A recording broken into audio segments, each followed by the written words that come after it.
Eagles fans, welcome back to another episode of Eagle Watch, presented by our friends at Pizza Ranch. The Eagles have earned an at-large bid to the 2025 NCAA Division III Championships, and the excitement is roaring throughout the whole state, I would say.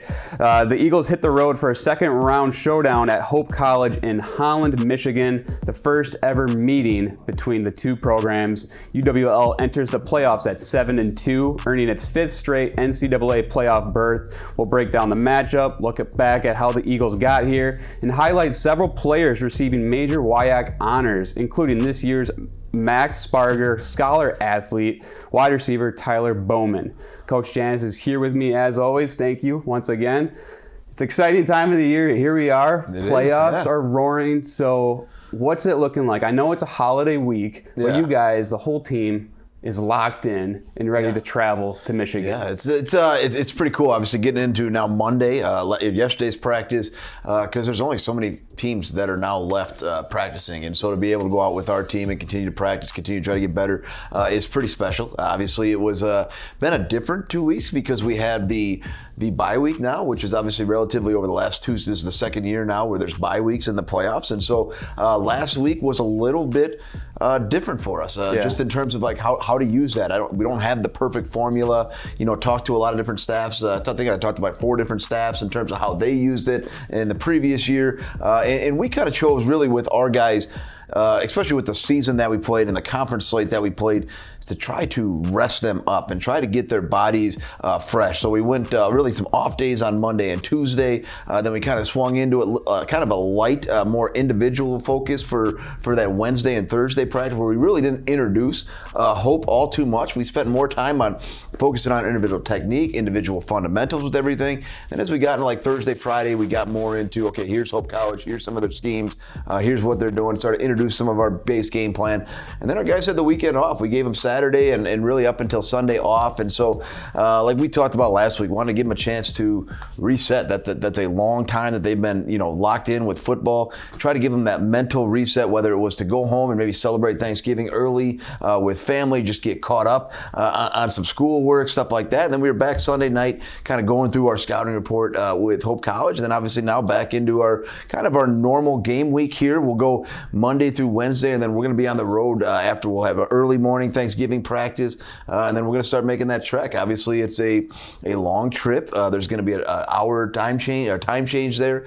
So try to get to our guys, get that all over with on Thursday. So by the time they wake up on Friday, the time change has already happened. They're already kind of settled in with the hotel. Then we can have some kind of light practice on Friday and get rolling here. Yeah, definitely. So you kind of talked about this bye week. It's helpful because these guys can heal up. You personally, or maybe the coaching staff, does the bye week, because it's so new, does that disrupt rhythm and routine? Or would you guys rather just, Football coaches are creatures of habit, right? On Monday we do this, on Tuesday we do this, on Wednesday we're on third down, on Thursday we're on red zone. It's a good problem to have. We are creatures of habit. Yeah. But no, I think our staff's done a pretty good job of gathering the information, taking our time with it. I don't think we put in too much with everything, because that sometimes happens on a bye week where you got too much time to look at it. So all of a sudden you got 15 new plays, 15 new formations, something like that. Our staff did a good job of focusing on what we do during that bye week, and now as we jump into this week, getting much more back onto our schedule with everything. Yeah, definitely. What does it mean for the program to make the playoffs for the 5th straight year? Yeah, that's pretty special. I mean, that's a pretty special group of guys that we've had now over our tenure here as a coaching staff. I think when you can go 5 straight years to playoffs, especially like when you play in our conference like that, that's a lot. That's saying something. That's pretty special. It's pretty cool what we're doing. Yeah. Okay. So going into Hope College here, what stands out about this team early on?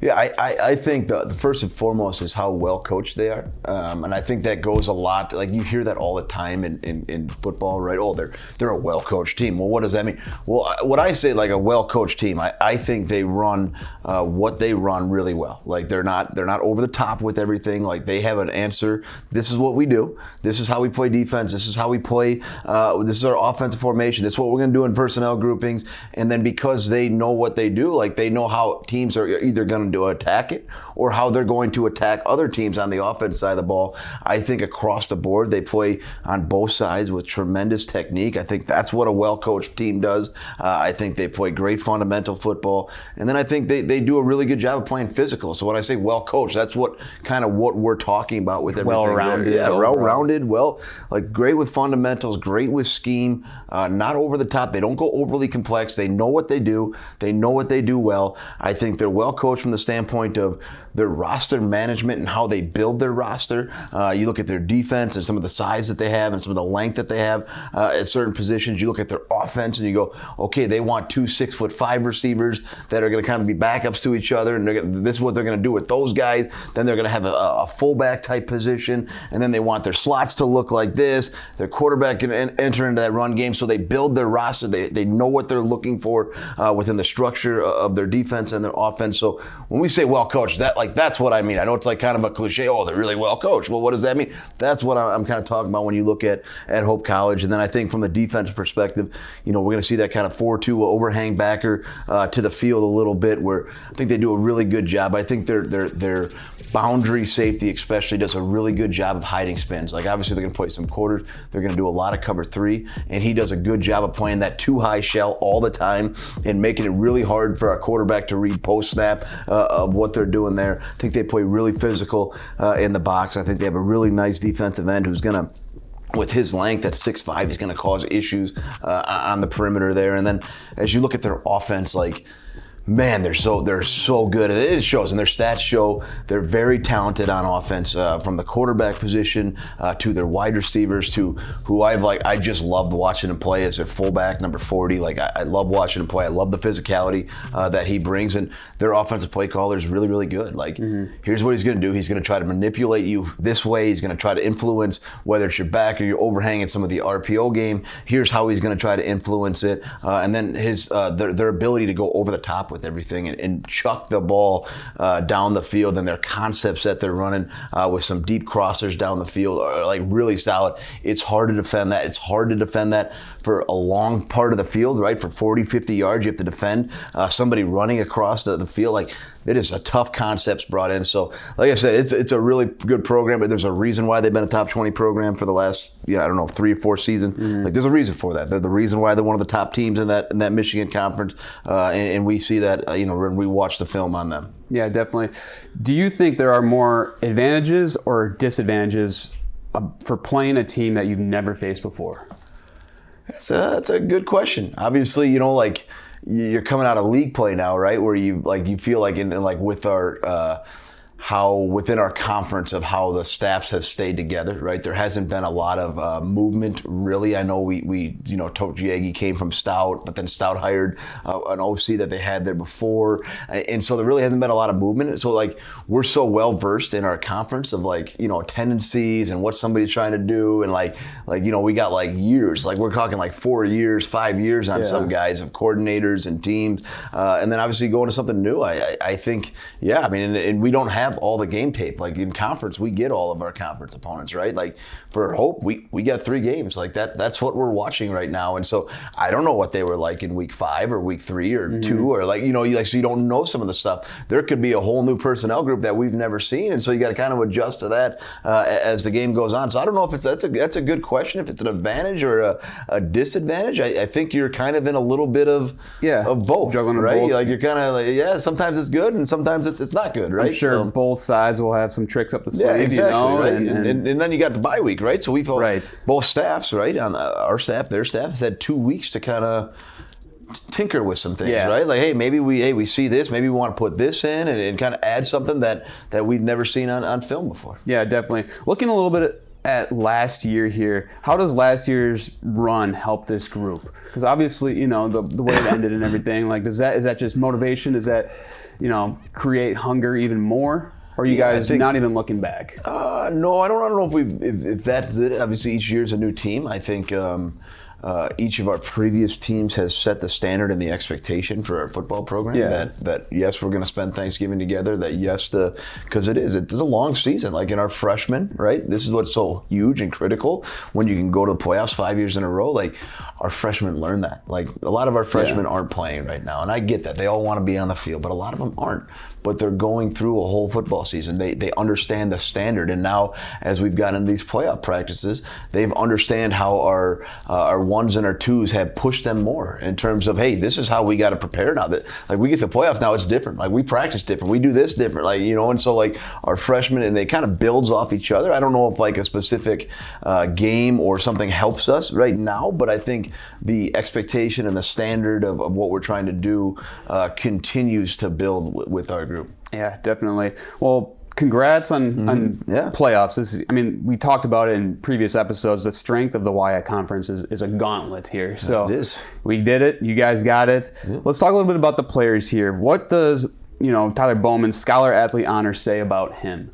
Yeah, that's pretty cool. I still thank God he is a smart player, because Tyler, when he was a freshman, was actually committed somewhere else to a upper level program, Division II program. Okay. And over the summer, so the summer before he was supposed to leave, his dad gave me a call. He's like, "Well, do you still have room with everything? Do you still?" Because he actually got, because of his academics, got rewarded a pretty big, I think, academic scholarship or anything. And I was so excited about that. And so thank goodness that guy's smart, but well deserved. I can't say enough good things about Tyler and everything from the football field to what he brings off the field, and just having him in our program is so special. And obviously he's told me some of the projects he's done with his brother-in-law, and some of the projects that he's doing with some of his computer science major. Yeah. And then Tyler's also engaged, so he's got a lot going on, a lot of positives going on in his life. He's going to get married, I think, next spring here.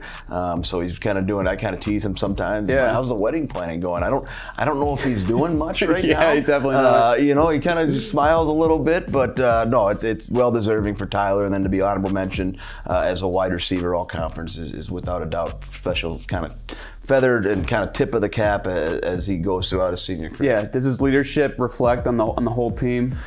From an academic standpoint, Yeah. I think on some guys. I think we got some guys that could do a little better in the classroom too. But no, he's been great. Yeah, that's sweet. Okay, so first team offense, we got Gabe Lynch, Dane Walter, and Jack Janke.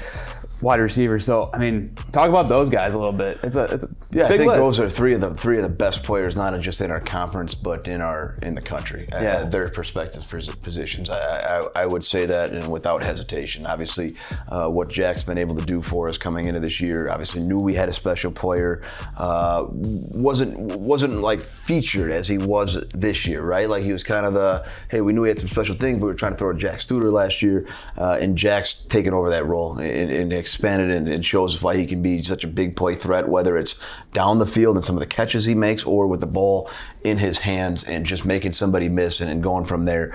Then obviously there's Dane at the offensive line. Obviously the measurables with everything, and I certainly hope and I think and I believe that Dane is going to be playing after his career gets done here. Awesome. But I think watching Dane this year, and what's so impressive is how his pass set right now. Like it's been since August, how athletic he is, how he's able to stay square. Like you can't get past Dane Walter right now. It is absolutely unreal. We've been trying to, as a defensive line, I've been watching our defensive line try to do it for almost a full season now. But what the level he's playing at is ridiculous. And then obviously Gabe, I think that speaks a lot. Gabe was banged up this year.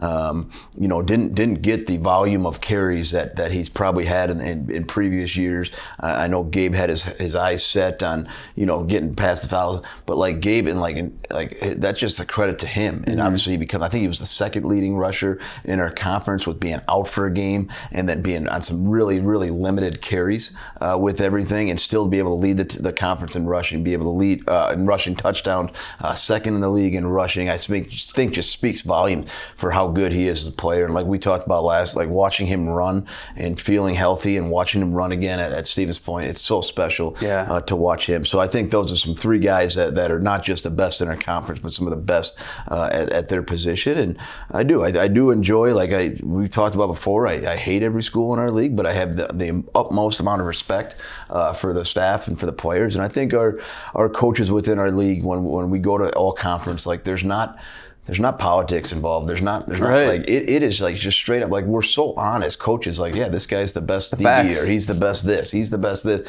and like there's really not any wiggle. Like it's just like clear as day. Yeah. It's like we don't even talk about it. We just, hey, here we go. We've already submitted it.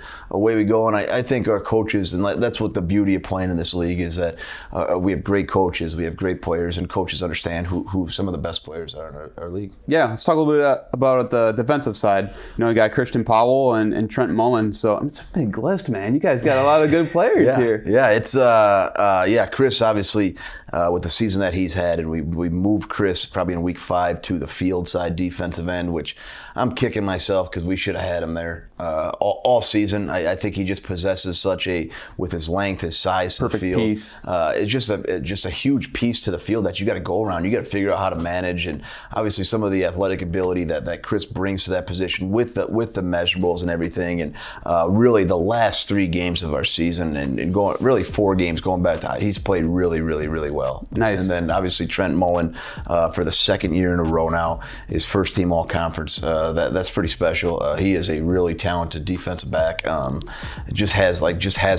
Gets it. Like, I mean, that's a guy that's been playing to us, and there's not many freshmen that can say they start playing in their freshman year, but we've noticed it right away. I think Coach Z noticed it in like week 2 of his freshman year, and he's been a guy that we expect to win one-on-one matchups. Awesome. Special teams. Michael Stack and Ethan Tranel. Yeah. Those guys are important too. You guys, their whole team. Yeah, I mean, Coach Larson is, he's pretty happy. You know, our kickers and our specialist coach, he's got honorable mention with Ben Walsh as a long snapper, and then you got Ethan Tranel as a first team. And Ethan, obviously, like we've talked about, we don't ever want to see Ethan on the field, but when he does punt, he is a weapon. That is a massive leg that he has on him, and then the ability to have some touch and get the ball inside the 20. It's difficult to field his punts. He's without a doubt a first team punter. And then, Michael Stack, I mean, what more can you say about him to be first team all conference and player of the year, which is like, and we talked about this after the Whitewater game, like his journey of everything and what he's had to go through, from being the special teams player of the year his sophomore year and first team all conference his sophomore year to really getting pulled as a junior to then fighting back through that all off season to going back to being a first team all YX special teams player of the year. That's so amazing. That journey's wild. Like it is. It's just so amazing for him. And obviously what his resiliency with everything and how much he poured into that to get back to the top after and again, it wasn't like he was horrible. It wasn't disappointing junior year. It just didn't click that year. It just had some struggles that he had to do that. He had to kick himself out of that. He had to study. And like we've talked about, like the amount that I've seen that guy study on his iPad and like drawings, and he could tell you where every one of his practice kicks went on the uprights. He could tell you every part of his steps on everything. Like the amount of work that he poured into that craft to get himself back on top is just truly a remarkable story. I love it, man. I love it. You guys got a great squad. At every position, and it's cool seeing everything come together, and now you're here traveling to Michigan. What would you say the early keys are to beating Hope?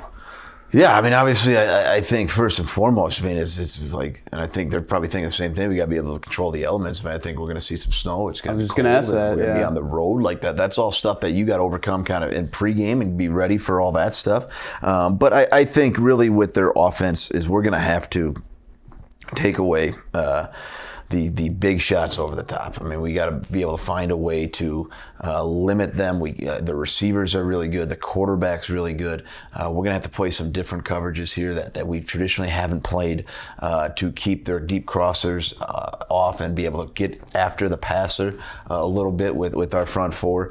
So we got to limit those big over the top plays that they show in each and every game that they can just rip and get for 6. And then defense on the offensive side of the ball.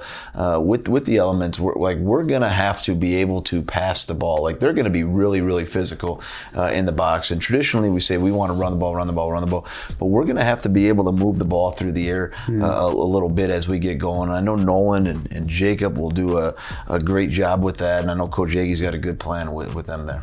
Awesome. Well, we already know the Eagles fans are going to travel. Yeah. They travel well. What do you want to say to them? Yeah, how long is the ride? So we're gonna. I actually we're breaking it up. So our team is gonna leave Thanksgiving. So like I said, we're gonna practice, and we're gonna get on the road, and we're gonna stop in kind of the Chicagoland area. We're gonna have a really nice Thanksgiving dinner together, which is awesome. Like to me, that's so special. And like we talked about, I know grandma and moms don't like that I have their kids for Thanksgiving, but for me, it's really special. Obviously, that's why you coach. You want to be spending holidays with your team, and so for us to get the opportunity to eat together, eat a nice meal. So we're gonna do that, and then we're gonna get to Holland around. Really Grand Rapids around like kind of late on Thursday night, and we'll have the whole day to relax like we talked about. But for our fans, be careful driving first and foremost. Right. I think there's some snow in the forecast on Saturday, maybe into Saturday night. But I already know what they're going to be like. I've already got some emails from parents. I know we're going to be there. So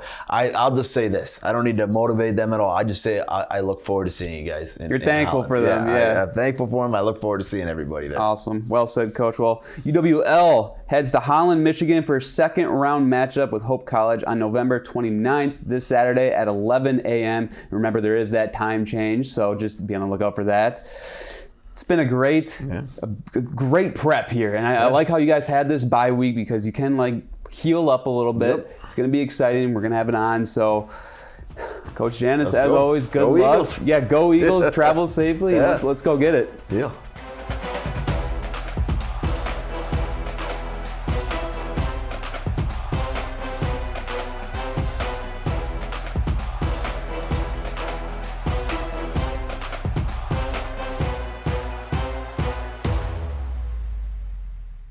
Pizza Ranch serves buffet your way. Dive into our buffet featuring a variety of legendary pizzas, crispy fried chicken, and classic American sides. And don't miss out on the excitement of our Fun Zone arcade. Pizza Ranch, everyone's favorite buffet.